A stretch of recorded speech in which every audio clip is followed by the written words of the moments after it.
வணக்கம் அண்ணா. அமருங்கள் அமருங்கள். சரி சரி அமைச்சர்களே, இன்று என்ன விவாதம்?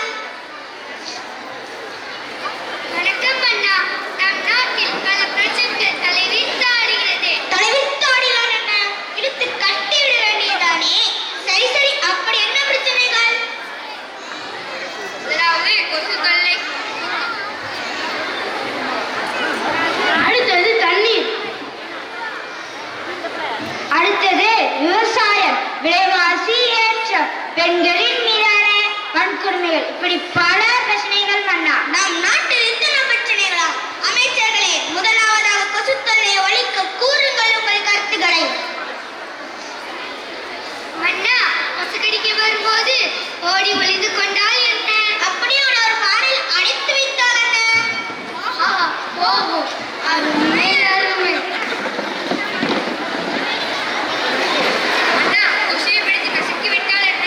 அப்படியே உன்னை நசுக்கி விட்டால் என்ன? ஓஹோ, அருமை அருமை. மன்னா, உங்களால் செல்போன் மன்னா மன்னா கொசுகளை பிடித்து அழைத்து கூட்டிவிட்டு என்ன? அப்படியே உன்னை அறைந்தால் என்ன? அமைச்சரே, கொசுவை ஒழிக்க வழி கேட்டால் வளர்வதற்கா வழி சொல்றீர்கள்? யார் அங்கே? யாருடா அங்கே? வணக்கம் அண்ணா. அழைத்து வாருங்கள் தெனாலிராமனை. அப்படியாகட்டும் அண்ணா. தெனாலிராமன் வருகிறார் வருகிறார் வருகிறார். வணக்கம் அண்ணா. தாங்கள் என்னை அழைத்ததின் நோக்கம்? வருக தெனாலிராமா. நம் நாட்டில் கொசு தொல்லை அதிகமாக உள்ளது. அதை ஒழிக்க கூறுங்கள் உங்கள் கருத்தை.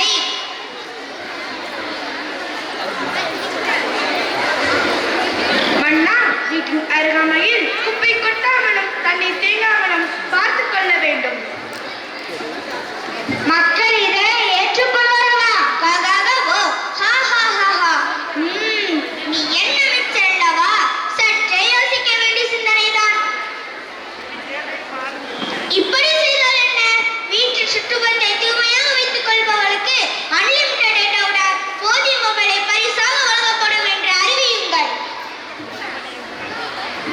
அப்படியாகட்டும் மன்னா. மன்னா மன்னா, என்ன? பக்கத்து நாட்டு மன்னர் உங்களை விளையாட அழைக்கிறார். எங்கேடா? இதோ செல்போனில் பப்ஜி விளையாடு மன்னா. எங்கே? கொடு கொடு.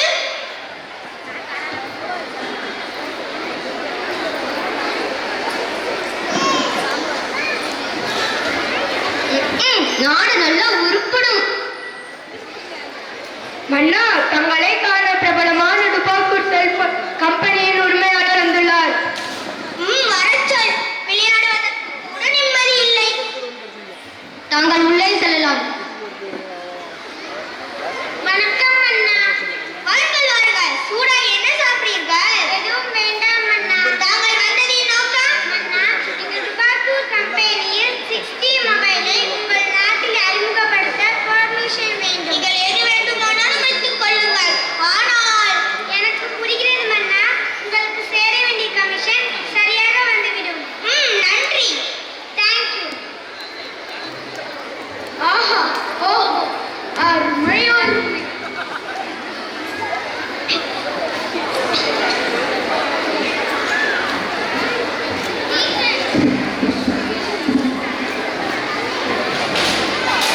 மன்னா மன்னா, என்ன?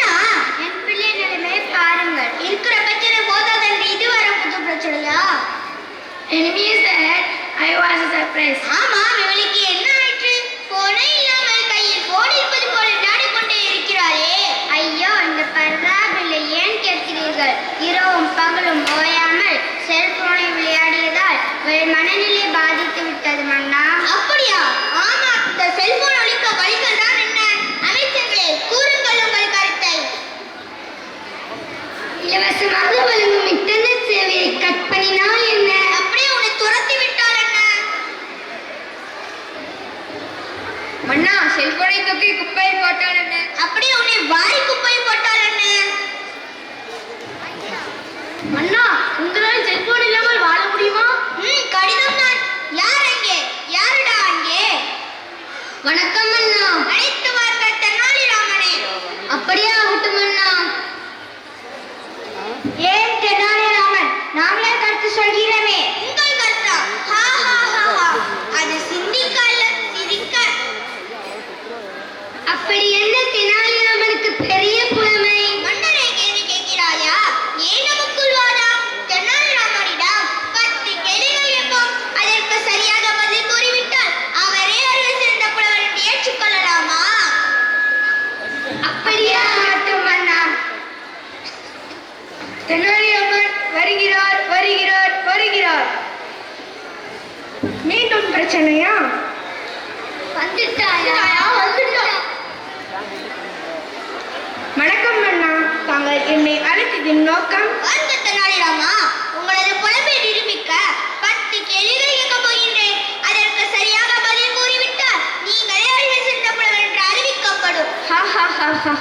ஏன் தெனாலிராமா சிரிக்கிறாய்? ஒன்றுமில்லை மன்னா. அமைச்சர்களே, கேள்வியை நீங்க கேட்கிறீர்களா அல்லது நானே கேட்கட்டுமா? நீங்களே கேளுங்கள் மன்னா. பிரிக்க முடியாதது கல்வியும் கோல்டன் ஜூப்ளியும். பிரிக்க கூடாதது பெற்றோர்களும் பள்ளியும். சேர்ந்தே இருப்பது ஆசிரியரும் மாணவரும். சேராதிருப்பது வறுமையும் நோயும். பார்க்க கூடாதது தொலைக்காட்சியும் தொலைபேசியும். பார்க்க கூடியது நேரமும் பள்ளி பேருந்தும். அறிவுக்கு கல்வி, கல்விக்கு பள்ளி, பள்ளிக்கு the golden jubilee. ஆஹா, அருமை அருமை. தெனாலிராமா, நீயே அறிவு சேர்ந்தவர். இப்பொழுது புரிகிறதா அமைச்சர்களே? புரிகிறது மன்னா. தெனாலிராமா, நம் நாட்டில் இளைஞர்கள் செல்போனால் சீரழிகிறார்கள். அவர்களை அழிந்து மிக்க ஏதாவது வழி கூறுங்களே. மன்னா, மாணவர்கள் மிக முக்கியமானவர்கள். அவர்கள் தான் நம் நாட்டின் வருங்கால தூண்கள். முதலாவது, பெற்றோர்கள் தங்கள் செல்போனை பிள்ளைகளுக்கு கொடுப்பதை தவிர்க்க வேண்டும். அடுத்ததாக, பிள்ளைகள் கண்ணால் பார்ப்பதை அப்படியே செய்யும் ஆற்றலுடையவர்கள். எனவே பெற்றோர்கள் வீட்டில் அதிக நேரம் தொலைக்காட்சியுடனும் தொலைபேசியுடனும் நேரத்தை செலவழிக்காமல் தங்கள் பிள்ளைகளுடன் சேர்ந்து விளையாடுவது, உண்பது, பேசுவதுமாக நேரத்தை செலவழிக்க வேண்டும்.